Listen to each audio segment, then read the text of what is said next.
ठाणे का बदलापुर और ये रेलवे स्टेशन की हालत इस वक्त आप देख रहे हैं। बच्चियों के साथ जो दुष्कर्म हुआ है, अब बहुत छोटी छोटी बच्चियां हैं, 3 साल 4 साल उनकी उम्र है, और उन्होंने ही जाकर के, समीर जी अभी बता रहे थे, उन्होंने जानकारी ली पूरी वारदात की। बच्चियों ने किसी तरीके से एक्सप्रेस किया अपने माता पिता के साथ, या उनको लगा होगा कि किसी तकलीफ में है बच्चे, तो उन्होंने जाकर के स्कूल में पूछा। हाँ, वही बात, गंभीर, मतलब ये तो अब वो उन्होंने जाकर के फिर स्कूल में पता किया, स्कूल वालों ने टाल दिया कि अच्छा हम पता करेंगे। वो पुलिस के पास गए, पुलिस ने भी कहा कि कह के टाल दे कि अच्छा हम पता करते हैं। इस पर ये नाराजगी हो गई और उस पर पुलिस को जब सख्ती करनी पड़ी, अब पुलिस को भी लॉ एंड ऑर्डर मेंटेन करना ही है। रेलवे ट्रैक पर कब तक लोग जो है इस तरीके से बैठे रह सकते हैं, तो उससे भी लोगों में नाराजगी है।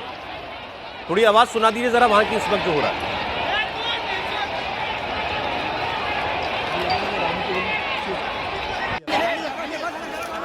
उद्धव ठाकरे ने समर्थन दिया।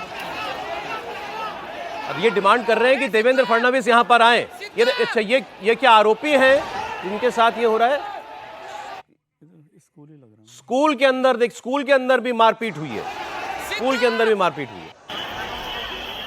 अब जब आम लोगों का गुस्सा फूटता है तो फिर तो नहीं, अब जो मॉब होता है वो तो मॉब ही होता है। मुझे तो आज तक ये नहीं समझ में आया कि इतनी गंभीर, इतनी मतलब पाप कर्म है ये, और उस पर क्या ये मांग आनी चाहिए? उस महिला को मांग करना पड़ रहा है कि कोई गृहमंत्री। हाँ, मैं इस बात को आज तक नहीं समझ पाया कि इसमें तो नेता को कभी कभी सुओ मोटो भी जाना चाहिए ना, प्रोएक्टिव जिसको कहते हैं। ये स्कूल है, आप वहां खड़े देखें, ये स्कूल है।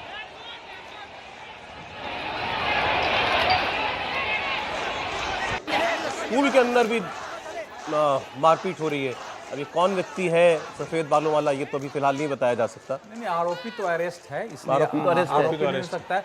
दीपक केसरकर का बयान आया है कि हमने सीसीटीवी के लिए कहा था, सबके लिए अनिवार्य किया था, सीसीटीवी बंद था, इसलिए हमने स्कूल के प्रिंसिपल को, टीचर चार्ज, सारे नियम कागज पर रह जाते हैं सर। सस्पेंड किया है। देख रहा था कि दिल्ली के हॉस्पिटल, ये आप कोलकाता में बात कर रहे हैं थानेदार डॉक्टर्स का, तो उसके बोला है, दीपक केसरकर का बयान है कि थानेदार जो महिला थानेदार वहां थी, लेकिन उसको ट्रांसफर की बजाय निलंबित किया जाना चाहिए। मैं गृह मंत्री से बात कर रहा हूं कि उसको निलंबित किया जाए। तो ये सारी सरकार अपने, लेकिन दिक्कत यह है कि यहाँ किसी मिनिस्टर को अभी तक कोशिश करके एक बयान देके पहुंचने की कोशिश करनी चाहिए थी। बीजेपी शिवसेना के किसी व्यक्ति को पहुंचने, जनप्रतिनिधि है किस लिए सर? जनप्रतिनिधि को आके वहां लोगों से माफी मांगनी चाहिए। अगर थोड़ा धक्का मुक्की होता है तो झेलना चाहिए। हम सब लोग, ये तरीका होता है रिस्पॉन्ड करने का। पश्चिम बंगाल की हम लोग आलोचना कर रहे हैं क्योंकि उसने विरुद्ध रिस्पॉन्ड किया है। इस घटना में स्कूल प्रशासन दोषी है। वो आदमी, जहां देखिए लड़कियों का मतलब हॉस्टल है, उसमें बाथरूम है और महिला स्टाफ वहां नहीं है, ये तो असाधारण, ये तो मतलब सीधा सीधा जो है नियम का उल्लंघन है। लेकिन इस प्रकार की घटना में सर 3 साल 4 साल की बच्ची, मेरा बच्चा आपके स्कूल में, अपने स्कूल में सुरक्षित नहीं है। सबसे बड़ी बात वो है, बाथरूम में ही हुआ है ना। असल में क्या है कि ये सारे जो छेड़छाड़ की, छोटे बच्चों को बाथरूम ले जाने के लिए सर, हमारे भी छोटे बच्चे हैं ना, फीमेल स्टाफ होता है सब जगह, फीमेल स्टाफ। वो दीपक, वो जो शिक्षा मंत्री का मैं बयान पढ़ रहा हूँ कि फीमेल स्टाफ अनिवार्य किया गया है, स्कूल में क्यों नहीं था वो, ये अभी पता चल रहा है सारी जानकारी से। जब घटनाएं होती हैं तो ऐसे ही सवाल खड़े होते हैं, सारी जगह ऐसे ही चल रहा है। मैं आपको एक रिक्वेस्ट कर रहा हूँ, आज की बात बता रहा हूँ, एक सेकंड, एक छोटी सी बात कह रहा हूँ कि कोलकाता में जो हुआ है मेडिकल कॉलेज का, और आज कमेटी भी बन गई, आप दिल्ली के बड़े हॉस्पिटल्स में भेज दीजिए आप अपने रिपोर्टर को। वहाँ पर कैमरे नहीं चल रहे, आधे कैमरे चल रहे हैं, आधी जगह पर कैमरा नहीं है, आधी जगह स्टाफ है। आप सारे मेडिकल कॉलेज हॉस्पिटल जो दिल्ली के, केवल बाकी छोटे शहरों को तो मैं आपको 10 साल पहले महाशय किस्सा सुना देता हूँ। 2014 में एक बस के अंदर, जो स्कूल की बस थी, उसके अंदर एक छोटी बच्ची के संग बहुत बुरी तरीके से सेक्सुअल अब्यूज किया गया था। कंडक्टर ने किया था, वहाँ पर स्कूल का एम्प्लॉय था। उसके बाद ये कहा गया था, विधानसभा में ये बात उठी तो विधानसभा में कहा गया कि अब जो स्कूल की बसें ये सुनिश्चित करेंगे उसके अंदर कैमरा लगा रहे, और उसके अंदर जब बेटियां जा रही है तो कोई महिला उसके अंदर रहे स्कूल की तरफ से। आज बताइए, एक भी बस के अंदर कैमरा लगा है क्या स्कूल की, या एक भी महिला जाती है क्या स्कूल के अंदर? स्कूल में लग जाए बड़ी बात है, बस में तो क्या लगाएंगे। विधानसभा में कहने के बाद ये हालत है। तो जिस राज्य सरकार है, जिस तरीके से हल्के से लेती है, चाहे कोई भी राज्य सरकार हो, चाहे वो बीजेपी की हो, चाहे वो कांग्रेस की हो, या किसी भी राज्य सरकार हो, जब वो इतने हल्के से इस क्राइम को लेती है, आज केसरकर ने बोल दिया, कल केसरकर भूल जाएंगे, परसों उनका नया बयान आया किसी घटना के ऊपर।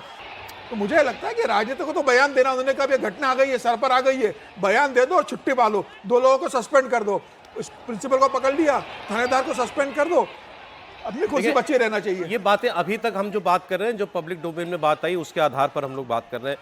क्या पुलिस के सामने कोई ऐसी परिस्थिति थी कि वो फौरी कार्रवाई नहीं कर सकती थी? पुलिस का पक्ष इस पर अभी ऐसा कोई सामने आने को, कई बार ऐसा होता है कि पुलिस कहती है कि अच्छा हम पता करते हैं, पुलिस पहले तो एक बार जाकर के स्कूल में जाकर के जांच करेगी ना। ये सारा benefit of doubt पुलिस को ही देते हैं। स्कूल का माफिया कौन है, यह पता कीजिए। बेनिफिट ऑफ डाउट की बात नहीं है। इसमें कंट्रोल किसका है? सारे माफिया स्कूल चला रहे हैं, सारे पॉलिटिशियन, बड़े उद्योगपति के एक स्कूल का जब देश में दुरुपयोग हुआ तो सुप्रीम कोर्ट, हाई कोर्ट दोनों जगह मामला गया, तो इतना ही उसमें है कि एक बड़ा अधिकारी एक बार उस केस को देख ले, फिर उसके बाद कार्रवाई शुरू करे, इसमें स्पष्ट है वो।